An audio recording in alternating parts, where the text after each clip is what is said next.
Candidate is expected to capture the number of votes needed to avoid a runoff. Afghan news agencies report that the two frontrunners who will likely face off are former World Bank executive Ashraf Ghani and opposition leader Abdullah Abdullah. CCTV's Sean Callebs is in Kabul and has been covering the election. Sean, by Afghan standards, how's the election been going, would you say? I don't think anybody here could have hoped or expected anything better. That's how good I think it went. Security was extremely tight, but 12 million people going to the polls right in the face of Taliban threats that they would do anything in their power to disrupt this election. One reason they didn't, because of the good security that was out in the streets. One interesting thing, no international or coalition troops were providing that assistance. One thing Afghanistan must prove to the world if it is going to move forward as a democracy is that it can provide security for its own people.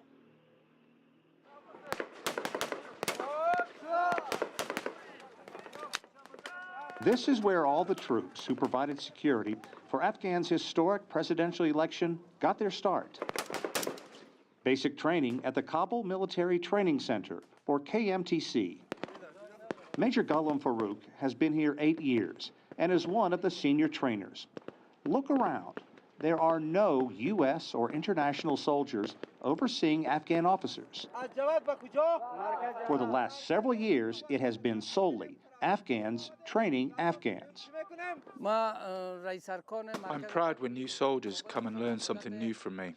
They get a professional grade and an education that they will use in their own field in the army to protect their country. Farouk's family has always been proud of him.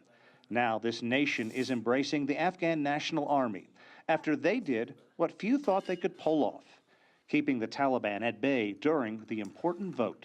The vote was a celebration for us.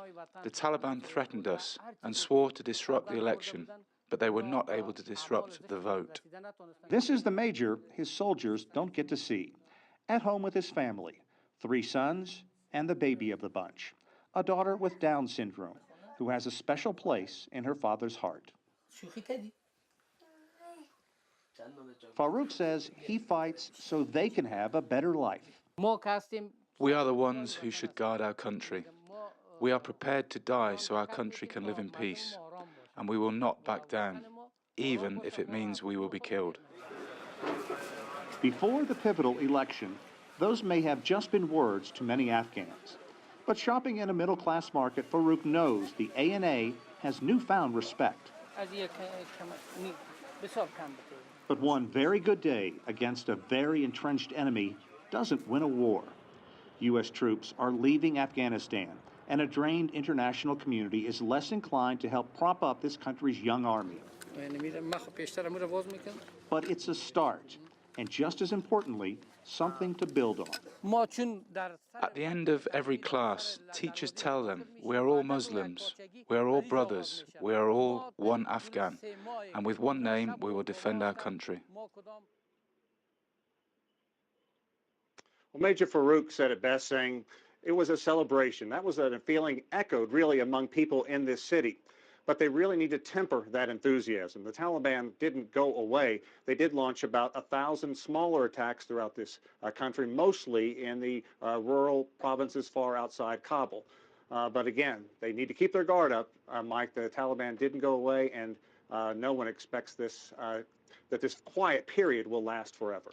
And Sean, this process of collecting and counting votes, to some it may seem like it's dragging on and on, but I'm sure you could explain why. I mean, this is a huge country with a lot of issues. And then also talk to us about the 2 vote getters out there, 2 top vote getters. Yeah, it is going to take a while. Think about it. There are 12 million people who voted. They used paper ballots.